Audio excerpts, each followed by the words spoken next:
छत्तीसगढ़ के राजधानी रायपुर के वार्ड क्रमांक 56 अरविंद दीक्षित वार्ड के गुरमुख सिंह नगर में मैं इस वक्त खड़ा हुआ हूं। ये लोग लगातार नगर निगम जा चुके हैं, सुशासन तिहार में जा चुके हैं, हर जगह जाकर एक ही गुहार लगा रहे हैं कि हमारे घर को न तोड़िए, हमारे घर को बख्श दीजिए, हम कहाँ जाएंगे। ये तमाम ये गुहार लगा रहे हैं और एक ही मांग कर रहे हैं कि हमारे घर को सुरक्षित छोड़ दिया जाए। कहा तो ये जा रहा है कि इस सड़क में लगभग 60 फीट चौड़ा सड़क बनाया जाना है और ये 60 फीट चौड़े सड़क में लगभग सभी के घर टूटने के कगार में है। करीब 800 से 1300 मकान यहाँ पर स्थित है जो घर टूटने के कगार में है और इसी के डर से ये महिलाएं जी रही हैं, लगातार एक ही मांग कर रहे हैं कि घर को छोड़ दीजिए। कहाँ कहाँ गए हम आप लोग?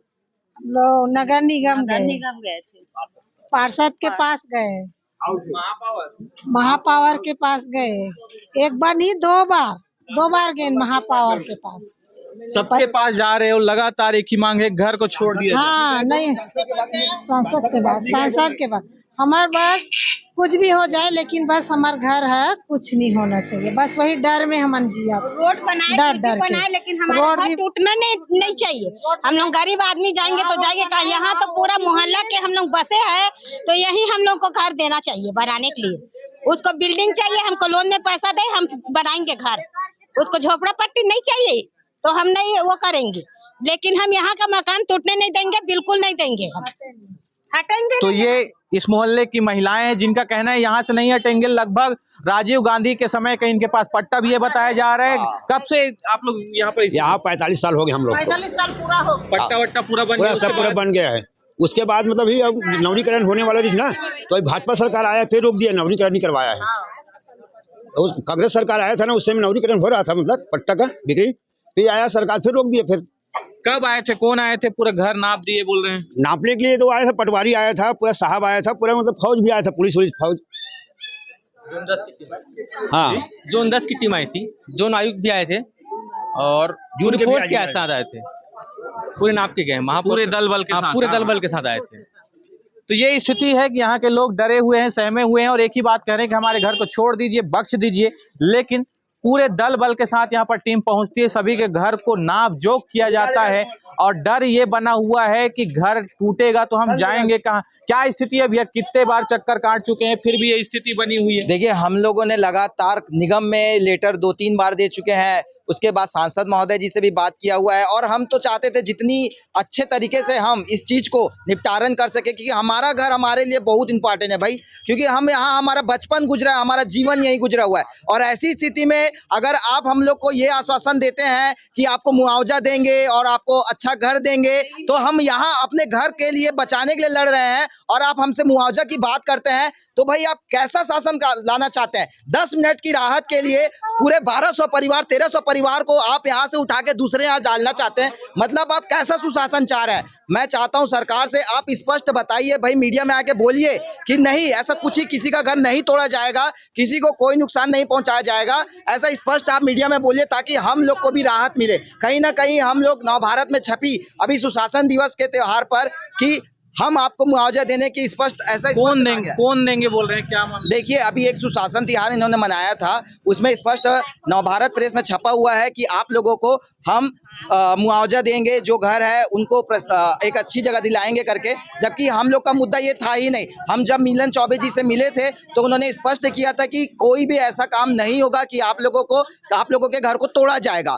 जब ऐसी बात करने के बावजूद आप नवभारत में ऐसे प्रज्ञापित ऐसा छपवाते हैं, तो हम कहीं ना कहीं तो भयभीत हो ही रहे हैं अंदर से कि आप कुछ और बोलते हैं और मीडिया के सामने कुछ और बोलते हैं, मतलब कहीं ना कहीं हमें गुमराह किया जा रहा है सरकार की तरफ से। मैं यही चाहूंगा कि आप भाई स्पष्ट कीजिए मीडिया में कि आप क्या चाहते हैं। अगर आप बता दें कि भाई ऐसा कुछ भी नहीं होगा तो हम भी सोचेंगे कि हाँ चलो भाई हमारा घर नहीं टूटेगा, लेकिन आप बार बार अपने बातों पर ही फेरबदल कर रहे हैं, तो कहीं ना कहीं हम इसी चीज में लगे हुए हैं कि आप क्या चाहते हैं। हम गुमराह हैं कहीं ना कहीं, निश्चित ही घूम रहा है। क्या स्थिति लगती है अगर इन लोग फिर भी जबरदस्ती करें, क्योंकि बात टाल मटोल की आ रही है, इसके बाद क्या स्थिति लग रही है आप लोग को?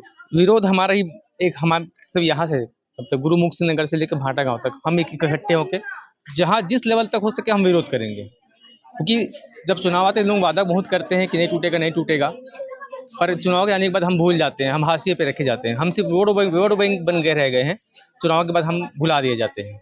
तो जिस लेवल पे हो सके हम विरोध करेंगे, जहाँ हो सके विरोध करेंगे ही करेंगे। लगातार आपका विरोध जारी है, फिर भी सरकार सुन नहीं रही है। सुनना पड़ेगा, सुनना सुनना पड़ेगा। लोकतंत्र जनता से है।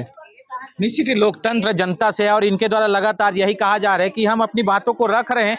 और मैं सबसे पहले एक चीज दिखा दूं कि नहर पारा, ये आप देख रहे होंगे, ये नाला, ये एक समय का नहर रहा है, जिसके बाद से इस नाली को लेकर ही ये मोहल्ला अब नहर पारा के नाम से जाना जाता है, जिसके किनारे ये लोग बसे हुए हैं। वहीं दूसरी छोर में देखेंगे कि आप ये बड़ी बड़ी कॉलोनी बनी हुई है, लेकिन उस छोर में अब तक नापजोक नहीं किया गया है। क्या लगता है भैया, उधर नापजोक हुआ है? अरे भैया देखिए, अधिकारी आए, सिर्फ हमारे घरों को कॉर्नर तक नापे, वो भी घूस घूस के।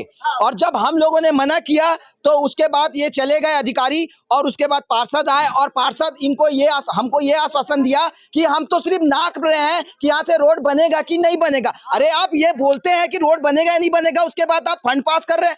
मतलब कहीं ना कहीं आप हमको उजाड़ने का पूरा प्रयास कर चुके हैं, और कहीं ना कहीं बात फाइलों को अंदर दबाया जा रहा है, अंदर ही अंदर काम चल रहा है। हम आरटीआई में भी लगाते हैं आवेदन, तो उसमें भी स्पष्ट रूप से कुछ नहीं बताया जा रहा है, और कहीं ना कहीं हमको गुमराह किया ही जा रहा है शासन की तरफ से। निश्चित ही गुमराह किया जा रहा है शासन की तरफ से। इसी का यहाँ पर विरोध है। तमाम आप देख रहे होंगे ये महिलाएं इकट्ठा हैं और इनके द्वारा एक ही बात बार बार कहा जा रहा है कि हमारी घर को बख्श दीजिए। लेकिन जब धरातल में आते हैं तो ये सड़क आपको नजर आ रहा होगा, ये करीब 10 से 15 फीट की सड़क है, जिसमें 60 फीट आगे तोड़फोड़ किया जाएगा और ये सड़क चौड़ा होगा, ये कहा जा रहा है। लेकिन एक सवाल बड़ा आता है, क्या एक ही छोर में तोड़फोड़ होना है या दूसरे छोर में भी होना है? क्योंकि बताया ये जा रहा है कि एक छोर में ही अब तक नापजोक हुआ है, दूसरे छोर में अब तक कोई भी नापजोक नहीं हुआ है। यही डर है कि यहाँ के जो रहने वाले लोग हैं वो ये बात कर रहे हैं कि नाली तक जब आप सड़क बनाने की बात किए थे, नाली तक ही सीमित रखने की बात किए थे, तो नाली से बढ़कर अब घरों को क्यों तोड़ा जा रहा है, घरों की नापजोक क्यों की जा रही है? पैसे पास हो चुके हैं, तोड़ने की तैयारी पूरी हो चुकी है, फोर्स के साथ जो अमला है, प्रशासनिक अमला है, वो आकर नापजोक कर रहा है, जिससे लगातार सहमे हुए हैं और एक ही बात बार बार कह रहे हैं कि हमारे घर को बख्श दीजिए। इसको लेकर ये नगर निगम, सांसद, सुशासन तिहार सब जगह पर जाकर अपना जो बात है उसको रखने का प्रयास कर रहे हैं, आवाज उठाने का प्रयास कर रहे हैं, लेकिन अब तक बात कोई सुना नहीं जा रहा है, जिसके बाद लगातार विरोध के स्वर उठ रहे हैं। आप भी कमेंट करके बताइए अपनी राय कि क्या रायपुर की जनता, रायपुर की गरीब इस तरीके की चकल्लस में पीसती नजर आ रही है, इस पर क्या कहते हैं? फिलहाल बने रहिए सीजी भास्कर के साथ।